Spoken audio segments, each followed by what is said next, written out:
গণভোটে যদি না ভোট বেশি করে তখন অ্যাকসেপ্ট হবে না। তারপরে পার্লামেন্ট যদি পরবর্তীতে কোনো অ্যামেন্ডমেন্ট আনতে চায় অ্যামেন্ডমেন্ট আনবে। গণভোট সংক্রান্ত যে সাবজেক্ট ম্যাটার মানুষ যদি না করে দেয় তাহলে নিশ্চয়ই পরবর্তীতে সংবিধান সংস্কার সভা সেটা অ্যাকসেপ্ট করতে পারবে না। কিন্তু তারপরেও তখনকার দিনে যে পার্লামেন্ট থাকবে সেই পার্লামেন্টের 2/3 মেজরিটি বলে অন্য কোনো অ্যামেন্ডমেন্ট যদি তারা আনতে চায় আনতে পারবে, subject to discussion, subject to bill pass, subject to যে ক্ষেত্রে পরবর্তীতে গণভোট আয়োজন করার স্কোপ থাকে সেই সমস্ত ক্ষেত্রে। কিন্তু যেগুলো ভোটে পাঠানো হবে এইগুলি যদি অ্যাকসেপ্ট না হয় তাহলে নিশ্চয়ই পরবর্তী পার্লামেন্ট সেগুলো গ্রহণ করতে পারবে না। কিন্তু একটা পার্লামেন্ট সংবিধান সংস্কার করতে গেলে কিংবা সংশোধন করতে গেলে 2/3 মেজরিটির ভিত্তিতে যে সমস্ত বিষয় তারা পার্লামেন্টে বিল আকারে উপস্থাপন করতে পারে সেই রাস্তা তো সবসময় ওপেন থাকবে। এটা আর্টিকেল 142 অফ দ্য কনস্টিটিউশনে একটা কনস্টিটিউশনাল অ্যামেন্ডমেন্ট কীভাবে আনতে হয় তার বিস্তারিত এখানে বলা আছে। এটা কেন বলছে জানেন? কারণ আগে তো একটা গণভোট হচ্ছে, এই গণভোট হয়ে যাওয়ার ফলে এটা যদি অ্যাকসেপ্ট হয় তাহলে পরবর্তী সংবিধান সংস্কার সবাই যদি রিজেক্ট করবে করার এখতিয়ার থাকবে। যদি রিজেক্ট না করে তাহলে তাদের সামনে কি অ্যাকসেপ্ট করবে।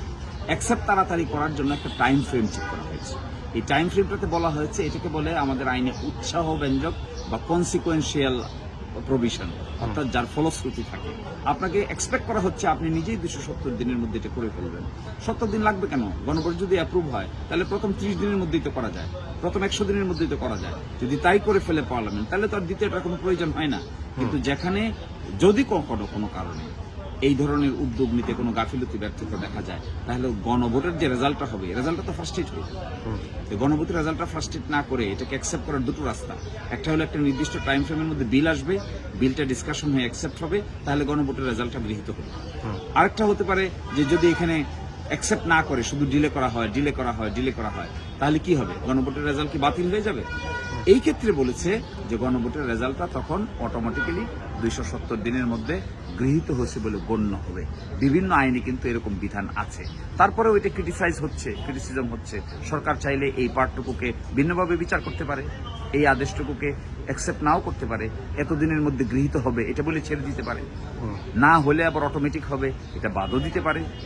কিন্তু এটা তো প্রস্তাব মাত্র। শেষ প্রশ্ন, এখন যে এই বাস্তবায়নের যে সুপারিশ ইস্যুতে রাজনৈতিক দলগুলো যে পরস্পরের মুখোমুখি দাঁড়িয়ে আছে, অনেকে বলছে যে গৃহযুদ্ধের আশঙ্কা তারা করছেন বা সামনে খুব খারাপ সময় আসছে বা গৃহযুদ্ধের দিকে চলে যেতে পারে দেশ। আপনার এরকম কোনো আশঙ্কা মনে হয়? আমি এরকম আশঙ্কা মনে করি না, কারণ যে রাজনৈতিক দলগুলো গণ অভ্যুত্থানের পক্ষে ছিল তারা শেষ পর্যন্ত এই সংস্কার প্রক্রিয়াকে মেনে সম্মুখ দিকে অগ্রসর হওয়া ছাড়া তাদের সামনে আর কি অপশন আছে? কেউ কি গৃহযুদ্ধ চাইবে? গৃহযুদ্ধ চাইলে গণ অভ্যুত্থানের পক্ষে সত্যি কি বেনিফিটেড হবে, উপকৃত হবে?